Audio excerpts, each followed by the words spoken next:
I always thought the clock in my living room was broken, but now I realize it was desperately trying to warn me of something far worse. It was an antique, one of those ornate grandfather clocks you only see in movies or museums. My uncle had left it to me in his will, though we weren't particularly close. An heirloom, he had called it. I didn't think much of it at the time. It stood tall in the corner of my living room, a dark mahogany monolith with intricate carvings that twisted like vines and snakes along its edges. The first thing I noticed was that it always stopped at midnight, a habit that sent an inexplicable shiver down my spine. Every night, without fail, the clock's hands would freeze at 12 o'clock. I'd wind it up again the next morning, and it would work fine all day, but when midnight struck, it would freeze again. I'd chalked it up to age or a mechanical issue.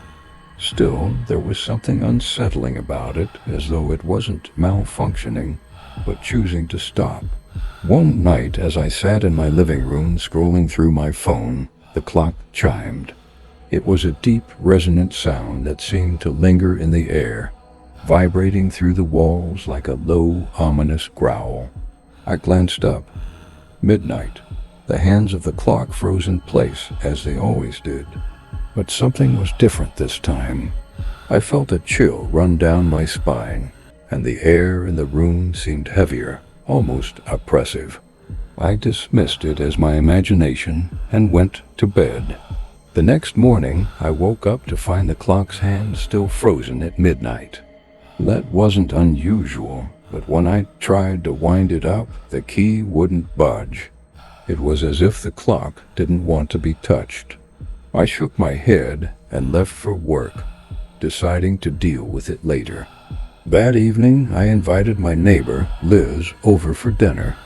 Liz, a passionate history buff with a keen eye for antiques, was the first person I thought of to shed light on the clock's strange behavior. As she examined it, her face paled. "This carving," she murmured, tracing her fingers over one of the intricate designs. "It's not decorative. It's a symbol." "A symbol of what?" I asked, laughing nervously. "Something ancient," she replied, her voice trembling as though she dared not say more. "Something dangerous." I couldn't get Liz's words out of my mind. That night, after she left, I sat in the dim light of the living room, staring at the clock. The intricate carvings that once seemed like mere decoration now appeared twisted, almost alive, with their shapes writhing subtly, as if trying to break free from the wood. Every curve and groove seemed to pulse in the flickering shadows, as though the clock was breathing. Midnight approached, and the familiar dread began to settle over me. The clock began its slow chime, each note deeper and more resonant than the last. I'd never noticed it before, but with each chime, the carvings seemed to shift, their shapes rearranging ever so slightly. By the time the 12th chime echoed into silence, the room felt colder, darker, suffocating, like the very air had been drained of life. And as expected, the hands froze at midnight. I decided to document what was happening. I pulled out my phone and began recording the clock, noting the changes in the carvings as best as I could. Reviewing the footage later, I expected to see the clock's movements, but instead, the video showed nothing. A wave of dread surged through me as I replayed it, trying to rationalize the silence and stillness. The clock was perfectly still, unchanging. Even the chimes were silent on playback. The next morning, I showed Liz the footage. Her reaction was immediate and visceral. "Get rid of it," she said, her tone urgent, her eyes darting nervously toward the clock. "You don't understand what you're dealing with. This thing has been waiting for someone." "What am I dealing with?" I pressed. She hesitated, then whispered, "The clock isn't just an object, it's a doorway." Her words sent a chill through me. That evening, as I prepared to take the clock to the attic, I hesitated. It felt wrong to touch it, but leaving it in my living room felt worse. I finally mustered the courage, but the moment my fingers brushed the cold wood, I felt an intense jolt as though I'd been shocked. I yanked my hand back and stared at the clock. Its carvings had changed again, more elaborate now, with a new pattern in the center, an eye vivid and unervingly lifelike. It seemed to follow me, watching, unblinking. The following night, I couldn't sleep. The clock loomed in my thoughts, its unblinking eye etched into my mind. My body was restless, my heart racing as if it already knew what was coming. I resolved to destroy it. Whatever its purpose, whatever it was waiting for, I wasn't going to let it happen. I grabbed a hammer and stood before the clock. My hands trembled as I raised the tool, but just as I swung, the air in the room shifted. The temperature plummeted, and a low hum filled the space, a sound too deep and guttural to be human. The hammer struck the wood, but instead of splintering, the clock seemed to absorb the blow with a hollow, sickening sound that resonated like a muffled scream. A shockwave rippled through the room, sending me stumbling backward. The carvings began to writhe in earnest now, twisting and folding in impossible ways. The eye widened, and I swore I saw it blink. Suddenly, the room grew impossibly dark. It wasn't the absence of light, but a suffocating, tangible blackness that seemed to crawl over my skin, cold and clammy like the breath of something unseen. I fumbled for my phone, its weak flashlight barely piercing the void. Then a voice echoed, deep and resonant, from within the clock. "Your time is up," the voice boomed, its tone both mocking and final, as if it relished the inevitability of my fate. I froze. The voice was neither male nor female, and it seemed to come from everywhere and nowhere at once. The eye on the clock glowed faintly, illuminating the carvings, which now formed grotesque faces with hollow, gaping mouths and eyes filled with eternal torment, their silent screams etched in agony. The sound of the chime returned, slower this time, each note reverberating through my bones. Desperate, I tried to leave the room, but the doorway was gone. The walls had shifted, replaced by endless, intricate carvings that mirrored those on the clock. I was trapped. As the final chime struck, the room dissolved into an endless corridor, stretching into an abyss. I felt myself being pulled toward the clock, its eye growing larger, swallowing everything in its gaze. I screamed, but no sound came out. The last thing I saw before the darkness consumed me was the eye now impossibly vast, staring into the very depths of my soul. And then silence. I woke up to the faint ticking of the clock. For a moment I thought it was morning and that I'd fallen asleep on the couch.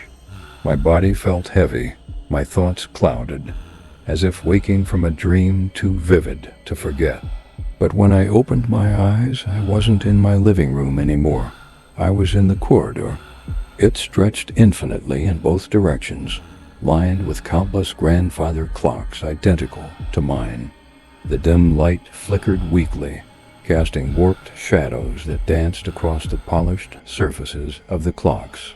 Each clock ticked in unison, their hands frozen at midnight. The air was heavy and stale, filled with the faint metallic tang of rust. My heart pounded as I called out, but my voice was swallowed by the oppressive silence. I began walking, hoping to find an end to this nightmare. Each step echoed unnaturally, the sound bouncing off the endless expanse of ticking clocks. As I moved, I noticed the carvings on each clock-twisted faces and grotesque forms that seemed to shift and writhe as I passed. The eyes on some of the clocks followed me, their faint glow pulsating rhythmically, like a heartbeat, each flicker tightening the knot of fear in my chest. Panic surged through me. I ran, the rhythmic ticking accelerating as if mocking my desperation. No matter how far I went, the corridor stretched endlessly, each clock identical to the last. My breath came in short gasps as the realization set in. I wasn't leaving. There was no escape. Then I saw it. My clock. Unlike the others, its carvings pulsed with an unnatural energy, and its eye glowed brighter and more malevolent than ever, seeming to pierce through me with an unbearable intensity. It beckoned me, pulling me closer with an invisible force. As I approached, the ticking of the other clocks faded, replaced by a deep, resonant chime. The eye blinked once and the room shifted again. I was back in my living room, or at least it looked like my living room. Everything was the same, except for the clock. Its carvings were more elaborate now, its eye more vivid, more alive. Midnight struck, and I felt the pull again. Time reset. Now I'm trapped. Every day ends the same.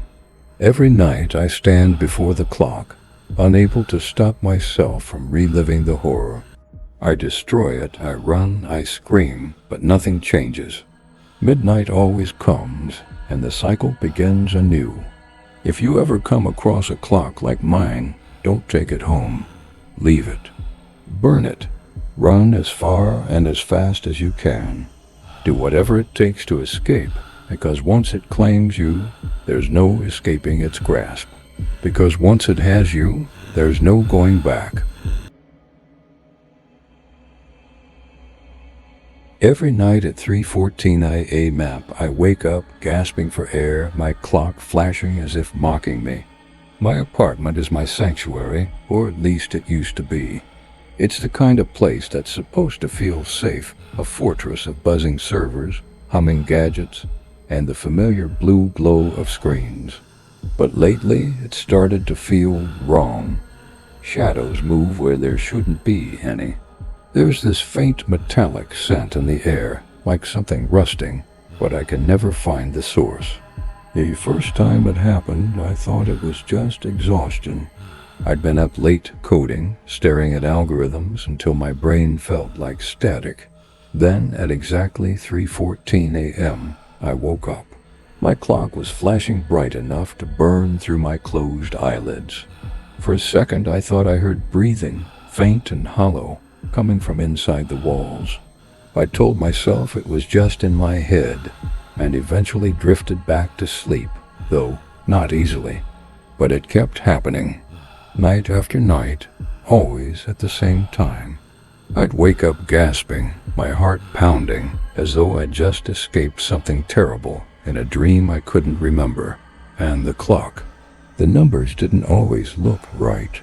Sometimes they flickered into shapes I didn't recognize, strange symbols that vanished before I could fully process them. Things started shifting in my apartment, too. A mug I left on the counter ended up in the sink. My laptop crashed with error messages in code I knew I hadn't written. And then there was the soft, metallic, rhythmic, click, click, lick. It followed me from room to room, always stopping the moment I turned to look. One night I decided enough was enough. I locked the doors, the windows, every possible way in or out of my apartment. I even blocked the vents just to be sure. If something was coming in, it wouldn't be that night. But when I woke up at 3:14 a.m., the locks were undone. I stared at the clock, my hands trembling as its numbers flickered wildly between 3:14 and a garbled mess of symbols. My voice came out in a shaky whisper, barely loud enough to fill the suffocating silence. I'm not crazy. I'm not crazy. And then I heard it, the metallic clicking again, closer this time. I wasn't sure if I was talking to the room or trying to convince myself. It's not just at night anymore. The strange things follow me throughout the day now, like a shadow I can't shake. I'll leave my laptop open to a clean screen, come back, and there's code running dense. Tangled lines I don't recognize. The fridge hums louder than it should, almost like it's trying to say something. And I can't stop thinking about the clicking. That metallic sound, always just on the edge of my hearing, like a clock that doesn't know how to keep time. This morning I tried to ignore it all, to tell myself it was just stress. I made coffee, but the machine sputtered and spat out something black and viscous, thicker than it should have been. I didn't drink it. I threw the mug into the sink, watching the liquid swirl down the drain in streaks too dark to be normal. My hands shook as I rinsed it away. When I finally sat down to work, I noticed something in the code. At first it looked like an error, but when I zoomed in, I could see it clearly. The time stop was wrong off by exactly 1 hour. 3:14. Again, always 3:14. My chest tightened, and I closed the laptop with a snap. I called Josh, my only real friend, to talk it out. He answered on the third ring, groggy but willing to listen. "Man, you've been working too hard," he said, his voice tinny over the phone. "You've been pulling late nights. You're just burnt out. Take a break, maybe get out of the apartment for a while." I wanted to believe him. For a moment I almost did. But as we talked, the clicking started again, louder this time. I covered the receiver, holding my breath to listen. It wasn't coming from inside the walls anymore. It was coming from my bedroom. I hung up on Josh without saying goodbye. My legs felt like lead as I walked down the hallway. The air grew colder with every step, and when I reached the bedroom door, the handle was freezing to the touch. The room was empty. Just my bed, the closet, and the clock on the knitstand, its numbers flickering between 3:14 and a jumble of alien shapes. But something was off. The shadows cast by the curtains didn't match the angle of the sunlight. They stretched too long, too thin, like they were trying to pull themselves off the walls. And then I saw it. My laptop was open on the bed, even though I'd left it in the kitchen. On the screen, a single line of text blinked in the center. "You're running out of time." My breath hitched. I slammed the laptop shut and backed out of the room, tripping over my own feet. The clicking followed me, softer now, almost mocking. Josh called me back an hour later, his voice light, unconcerned. I forgot to ask, "Have you been getting enough sleep?" I didn't answer. I was too busy staring at the locks on my door. They were undone again. I've stopped sleeping, or maybe I've stopped trying. What's the point? No matter what I do, I'm pulled back to that moment to 3:14 a.m., gasping for air, surrounded by a darkness that feels too alive.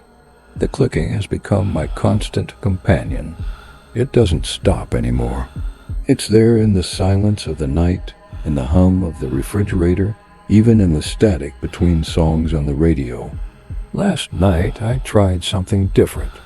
I set up cameras around the apartment, convinced that if I could capture whatever was happening, I could prove I wasn't crazy. I stayed awake, watching the monitors, my eyes glued to the grainy black and white feeds.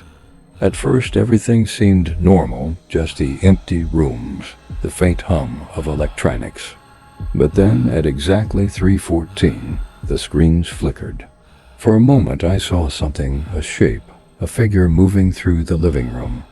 It was tall, impossibly thin, its limbs too long, its movements jerky, unnatural.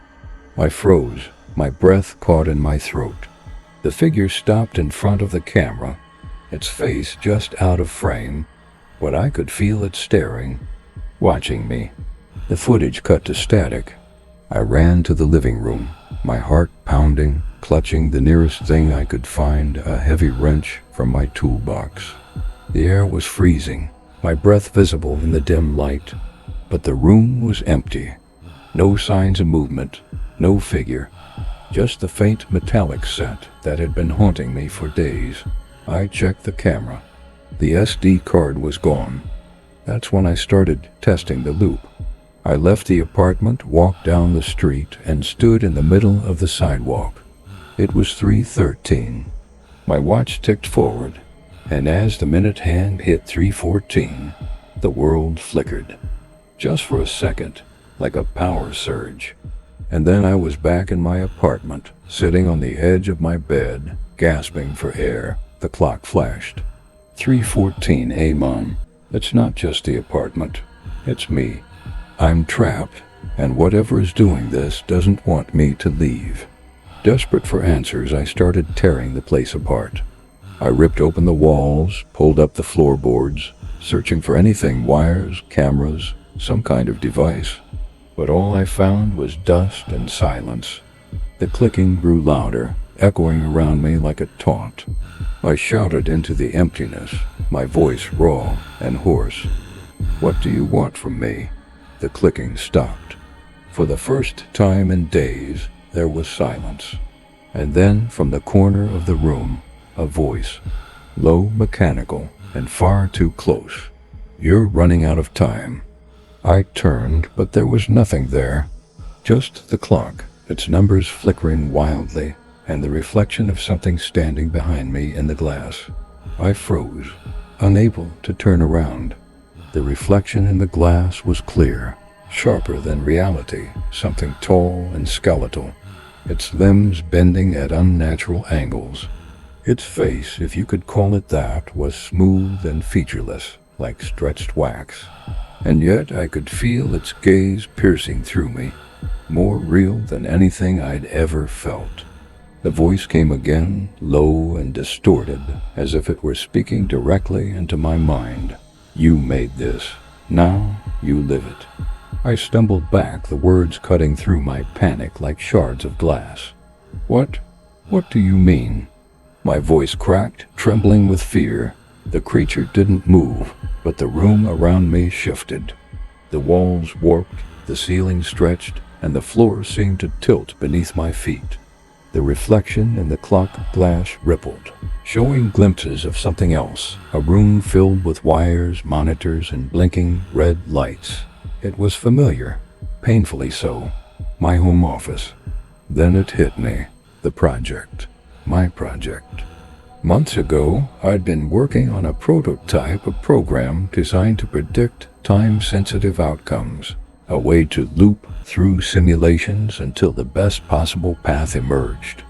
It was experimental, unstable, and most importantly, abandoned. At least I thought it was.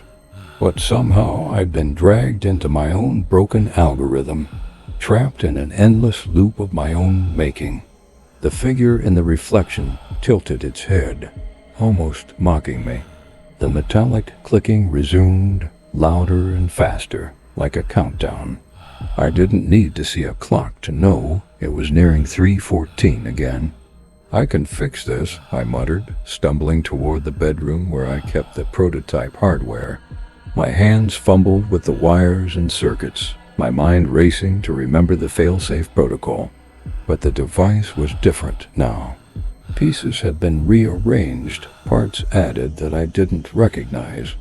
It was alive in a way it shouldn't have been.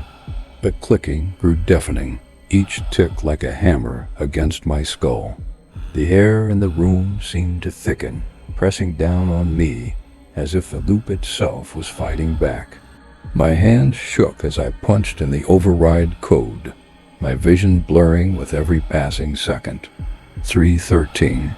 The figure was in the room now, its presence filling the space with a suffocating dread.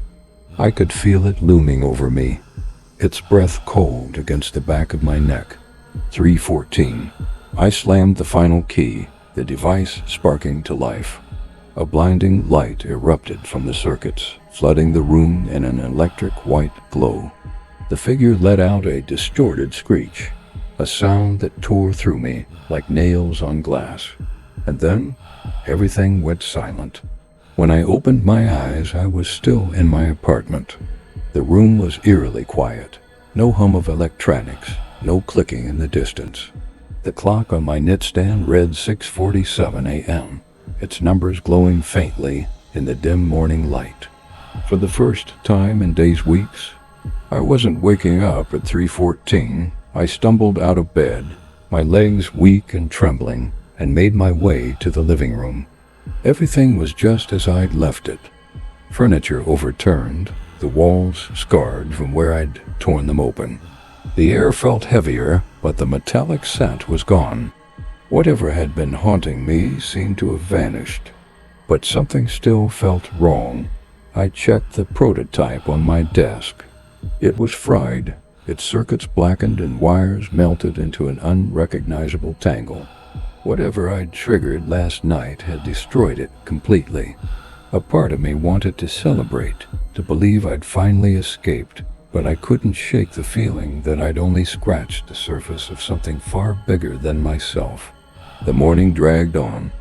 I showered, dressed, even tried to eat something, but nothing felt real. It was as if the world around me was still catching up, struggling to reset itself. Every so often I caught myself glancing at the clock, half expecting it to flash back to 3:14, but it never did. By afternoon, I started to feel almost normal again. I even called Josh to tell him what had happened, or at least the parts that wouldn't make me sound insane. He laughed it off, told me I'd finally gotten some sleep, and that everything was fine now, and maybe he was right. Maybe it really was over. That night, as I lay in bed, I felt something strange, the kind of stillness that comes before a storm. The air felt colder than it should, and for a brief moment, I thought I heard a faint metallic clicking in the distance. I told myself it was just my imagination. I closed my eyes and let sleep take me. But when I woke up, the clock was flashing again. 3:14 a.m.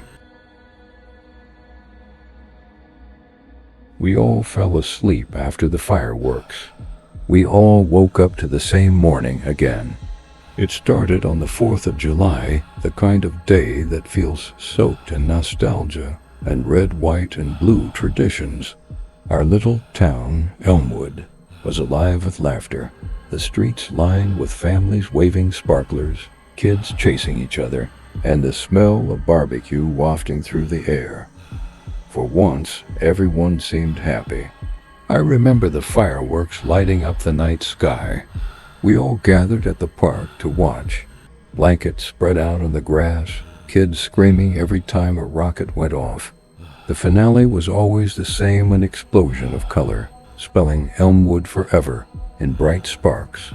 Corny, but people cheered every year like it was brand new. But something was different this time. As the fireworks fizzled out, a strange heaviness settled over the crowd. People started yawning, their voices quieter, their movements sluggish. I felt it too, like an invisible weight pressing down on me. By the time I got home, I could barely keep my eyes open. I didn't even make it to my bed. I just collapsed on the couch, the sound of distant crackles still ringing in my ears. The next morning, I woke up to sunlight streaming through the window. Everything seemed normal at first, until I turned on the TV. The local news was playing the same broadcast from the day before.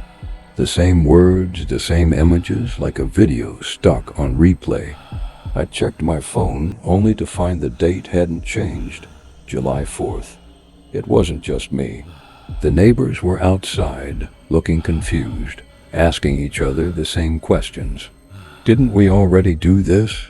Is this some kind of joke? But no one could explain it. The day unfolded exactly like before. Every word, every movement, every firework. And when the finale ended, we all fell asleep again.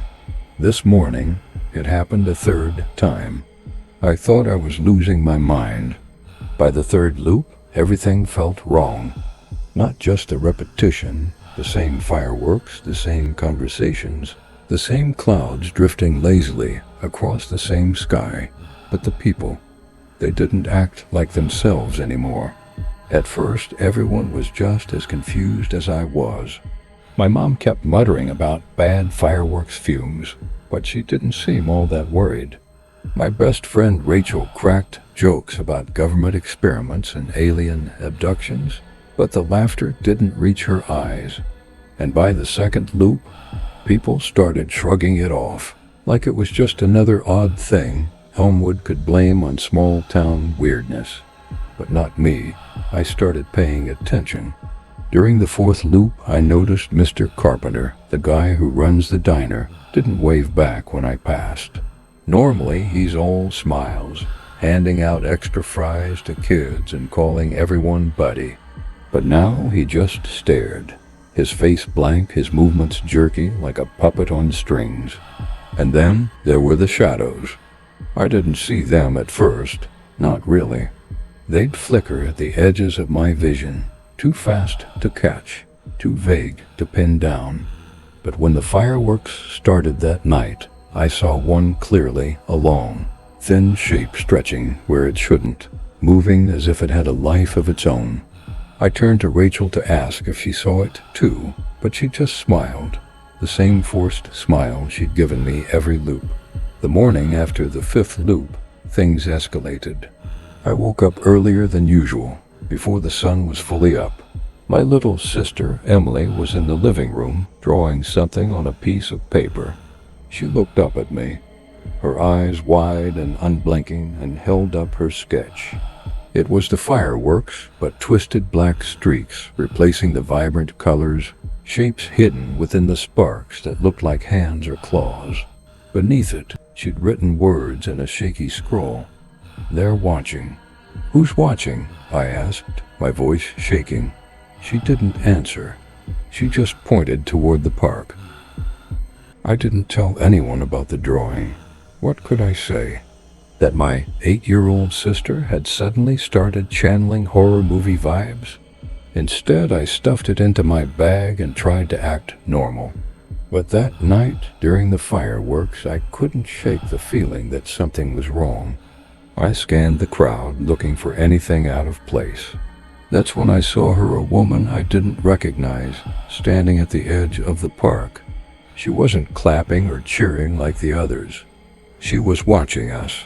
Her eyes met mine, and for a moment, the noise of the fireworks faded, like someone had pressed mute on the world. Her lips moved, forming a single word I couldn't hear but somehow understood. "Run." I didn't run. I should have, but I didn't. I stood frozen, staring at the woman as the fireworks exploded overhead. When the finale ended, she was gone, swallowed by the crowd, moving sluggishly toward their cars. But her words stuck with me. The next morning, July 4th, again I woke up determined to find answers. The town felt different this time, quieter. People weren't just repeating themselves anymore. They were hollow.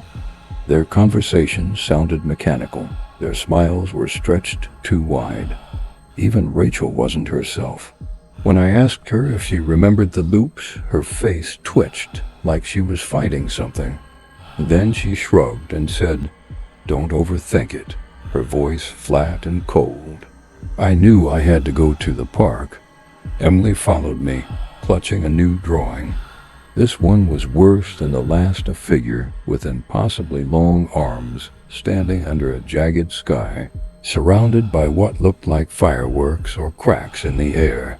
She kept muttering the same phrase under her breath, over and over. "They're watching, they're watching." The park was empty, except for the burnt remnants of fireworks from the night before. The air felt heavier here, like stepping into a storm before it hits. I walked to the spot where I'd seen the woman, but there was nothing unusual, just grass and dirt. Frustrated, I dropped to my knees, clawing at the ground, hoping for, I don't know what. Some kind of proof that I wasn't crazy, and then I found it. Buried under a thin layer of dirt was a small, charred object. It looked like a medallion, but it wasn't made of any material I recognized. It felt cold to the touch, even in the summer heat, and it was covered in symbols that seemed to twist and shift when I stared too long. "Don't touch it," Emily whispered, her voice so quiet I almost didn't hear. But I was already holding it, feeling its weight in my hand. The air around us changed. The light dimmed, the trees swayed without wind, and the shadows lengthened unnaturally. I looked at Emily, her wide eyes reflecting the terror I felt. The medallion pulsed in my hand, and suddenly I wasn't in the park anymore. I was back in my living room. The clock read 5 a.m., and the fireworks hadn't started yet. My heart pounded as I realized what had happened. I'd been pulled back earlier than usual. The loop was breaking, but not in the way I'd hoped. When I looked outside, the streets were empty. No neighbors, no kids playing, not even birds in the sky.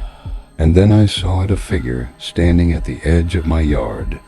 It was the same shape Emily had drawn, tall with unnaturally long arms, its head cocked at an unnatural angle. It didn't move, but I could feel it watching me. The medallion pulsed again, and I heard a voice low, guttural, and echoing in my head. "You don't belong here." I slammed the door shut, clutching the medallion so tightly it left marks in my palm. I didn't know what to do, but I knew one thing. Whatever this was, it wasn't just a loop. It was something much worse. The medallion felt like it was burning a hole in my palm, but I couldn't let go. Its symbols shifted and twisted, almost alive, and the longer I held it, the more I felt it pulling me toward the park, toward whatever this was. I didn't want to go, but I didn't have a choice. Every step I took felt automatic, like the ground itself was dragging me forward. Emily followed silently, clutching her latest drawing. This one was the worst yet. It showed the park surrounded by shadows, and in the middle of it, a black void where the fireworks should have been. Her hand trembled as she pointed to the center of the paper. "It's there," she whispered. The park was empty again, but the air felt heavier than ever. My breaths came short and shallow, and the shadows under the trees seemed to pulse, growing darker with every step I took. The medallion vibrated in my hand, pulling me toward the burned remains of the old chapel at the edge of the park. The chapel had been abandoned for decades, just a husk of rotting wood and broken stone. People said it was struck by lightning years ago, burned to ash during a storm. No one ever rebuilt it. Most of us forgot it was even there, but now it was the center of everything. I stepped through the crumbling doorway. Emily closed behind. The air inside was cold, unnaturally so, and the walls seemed to hum with a low, resonant vibration. In the center of the room was a circle carved into the floor, its edges glowing faintly with the same shifting symbols as the medallion. The pulsing grew stronger. "You have to stop it," Emily said, her voice trembling. She pointed to the medallion. "It's keeping the loop alive." I didn't know how she knew that, but deep down I felt it too. The medallion wasn't just a relic.